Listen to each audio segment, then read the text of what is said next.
Well, it's based on fact, no? Kasi sabi ko nga, kinote ko kanina, no, yung speech ni Senator Risa Ontiveros. Ulitin ko lang para sa inyo kasi baka malayo sa microphone kanina. Nakalagay doon, alam ko po na ang daming kalat ni Duterte, na hirap tayong linisin. Ang kadiliman noong panahon niya ay talaga namang nanunuot sa ating lipunan, parang mansa na napakahirap tanggalin.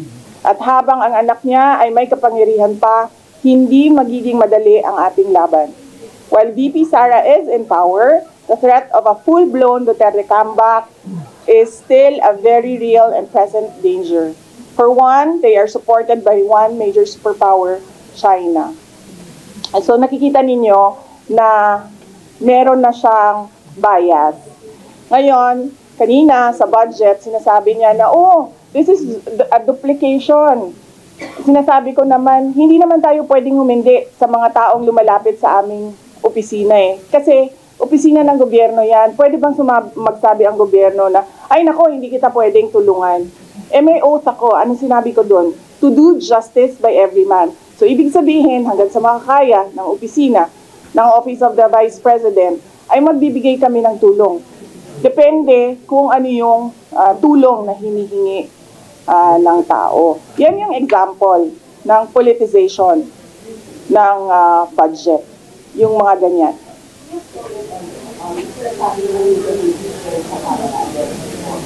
Pinag-uusapan nila, kahit na i-deny nila, pinag-uusapan ng members of the House of Representatives. Kasi meron pa naman kaming mga kaibigan dyan sa loob na hindi lang nagsasalita dahil takot daw sila. So sinasabi nila, it's openly discussed yung impeachment. Naku, hindi ko alam sa kanila. Basta kami, inaantay lang namin ang kanilang gagawin dahil expected na yon na gagawin nila. Kasi ano ba ang gusto nilang gawin? Gusto nilang pabagsakin ang pamilya Duterte sa politika. At hindi lang siguro politika, sa personal din. Dahil sinama nga nila yung asawa ko, di ba? He's a private individual, pero sinama nila sa harassment nila. Example lang, kung ano yung, playbook.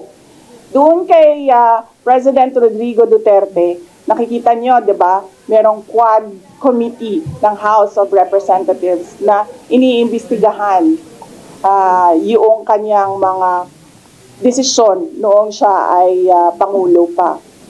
Tapos, meron tayong ICC na complaint against sa kanya. Tapos, merong plunder cases na final against President Duterte. Tapos, doon tayo papunta sa akin. Hinahabol-habol nila yung confidential funds. In fact, nung sinabi ko, to express goodwill, sabi ko, at saka para hindi na tayo magkagulo, o sige na, we'll shoot blind sa projects namin. Huwag na natin gamitan ng confidential funds. Pwede pa rin naman yan, pero mas mahirap. Kasi you cannot purchase information, you cannot give rewards. Hindi mo mahahanap kung ano yung tinatarget mo sa security issues and peace and order. Tapos, itong impeachment na pinag-uusapan nila. Tapos narinig nyo, di ba? Anong play ni Castro? Ang sabi niya, kukunin namin lahat ng mga papeles sa loob ng COA. Saan ka naman nakahanap ng constitutional body, constitutional commission, at ang House of Representatives, uutusan niya ang isang independent commission na ibigay mo yan lahat sa akin. Ano, sila ang mag-audit? Hindi pa nga tapos yung audit. Pero alam na natin, nahahabulin nila dyan ang paninira nila sa akin. Tapos, pumunta tayo doon sa aking kapatid at sa aking asawa. Pinailan nila ng drug smuggling cases. Based on based on name dropping, based on chismis, based on hearsay. So nakikita ninyo yung gusto nilang mangyari. They want to project the family as corrupt, as criminals, as walang kwentang mga tao, kundi para sa pansarili lang nila. And bakit ba? Bakit? And all because, sabi ko nga, sinabi ko na dati, we are a threat to the perpetuation in power of people na interesado maging, sabihin na natin Prime Minister, kung matuloy yung niluluto nilang tsa-tsa, o President, kung hindi maluto yung tsa-tsa nila.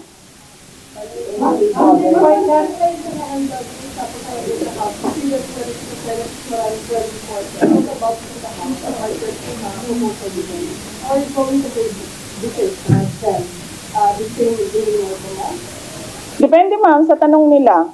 Kung kaloko naman yung tanong nila, di ba dapat kaloko din yung sagot mo? Kung maayos naman yung tanong, maayos din naman yung sagot ko. Nakita niyo naman kanina, nung nagtanong na si Senator Grace Poe, sinagot ko ng maayos.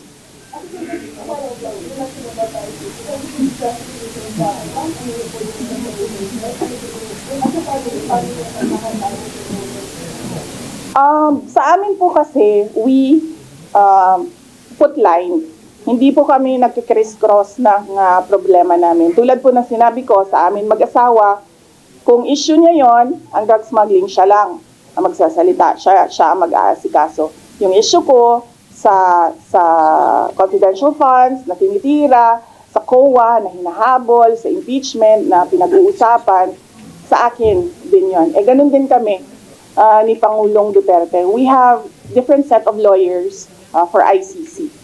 So iba yung nagtatrabaho para sa kanya, iba yung kinukonsulta ko para sa akin. Hindi.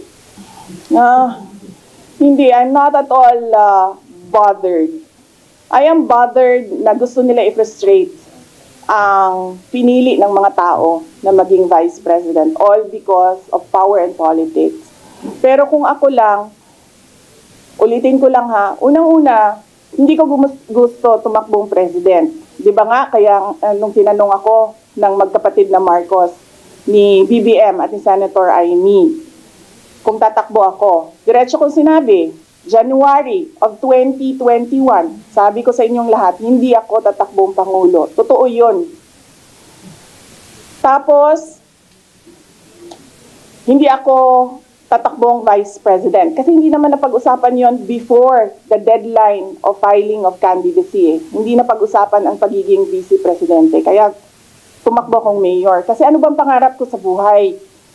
Maka 3 consecutive terms na mayor ng Davao City. Yun yung pangarap ko.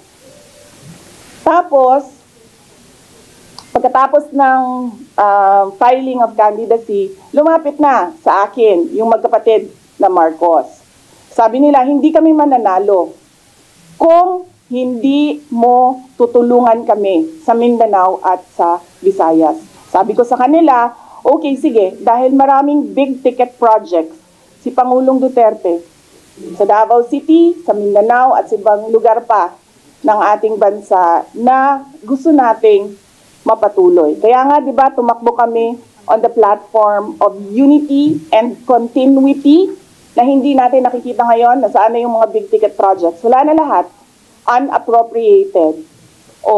So, pagpaalisin nila ako dito or impeach nila ako, hindi kawalan sa akin ang posisyon na Vice President. In the first place, hindi ko naman gusto tumakbong Presidente. Hindi ko gusto tumakbong Vice President. Tumakbo lang ako dahil kailangan mapatuloy yung development projects sa Mindanao, sa Visayas, at sa Luzon.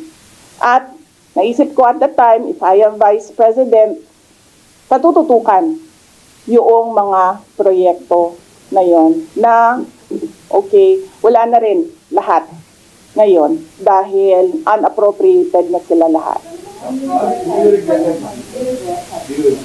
Of course not. I do not regret running for Vice President kasi imagine niyo kung ako mayor ngayon at hinahabol-habol nila ako dahil alam nilang pwedeng tumakbo ito sa 2028. Diba? Diba? So, bakit ko nire-regret yan? hahabulin nila ako. Alam nyo, kahit matanggal nila ako as Vice President, hahabulin nila ako until the day na maupo sila sa 2028. Ano? Ngayon na. Ano? Alam, mahirap sagutin ang 2028 kasi imagine niyo, pagbaba ko dito, nahulog ako doon sa hagdanan. 'Di ba? Namatay ako bukas. Sayang yung paghahanda ko. Sayang yung paghahanda ko dahil ang layo ng 2028. Dapat magplano for 2028 sa 2027 at fourth quarter ng 2026. Wala akong planong ganyan. Yes, ma'am. Wala naman kaming, ano ba sinabi nila, huwag kami matakot. Hindi kami takot. Hindi kami takot. Sumasagot lang kami sa kanilang mga atake sa amin. At gusto lang namin ipresenta sa taong bayan ang isang perspective na ginaganito kami dahil we are a threat politically and for power.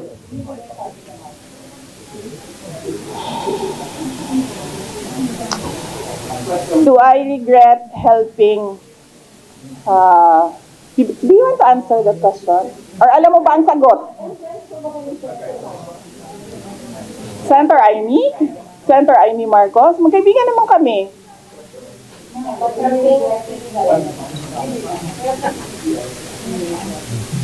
Kasi ganito yun, sabi ko nga kanina Inisip ko na yan Sabi ko kanina Kung hindi naman ako tumakbong Vice President, Mayor ako, hahabulin pa rin ako hindi nga natin alam kung sinong mananalo nun Kung hindi ako tumakbong Vice President, hindi siya ang President. So likely yung isa ang President. Lalo na yun. Kita nyo nga doon, di ba? Tanggalin daw ang...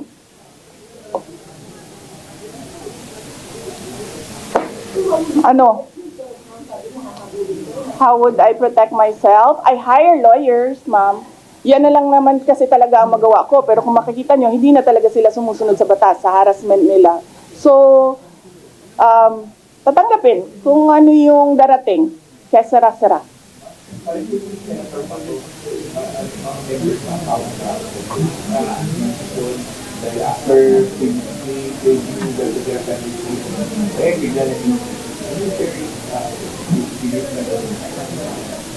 Ako, lumaki ako sa politics.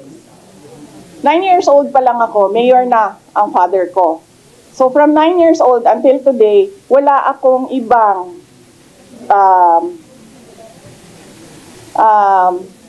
ano ba tawag dyan? Wala akong ibang universe, kundi pag-aaral, nung ako'y nag-aaral pa, and politika, nung natapos na ako nag-aral. Wala akong problema maghiwalay tayo sa politika. Diba? Kasi hindi naman talaga natin ma-define kung saan tayo bukas sa politics. Kasi eleksyon ng ang ating mga public officials dito may eleksyon Kaya hindi natin alam kung saan tayo papupunta bukas. Wala akong problema. Maghiwalay tayo lahat. Diyan kayo lahat. Dito ako mag-isa. Ang hindi ko nagugustuhan ay yung pambabastos. Yun. Pwede naman tayo maghiwalay sa politika Huwag lang maging bastos. Thank you.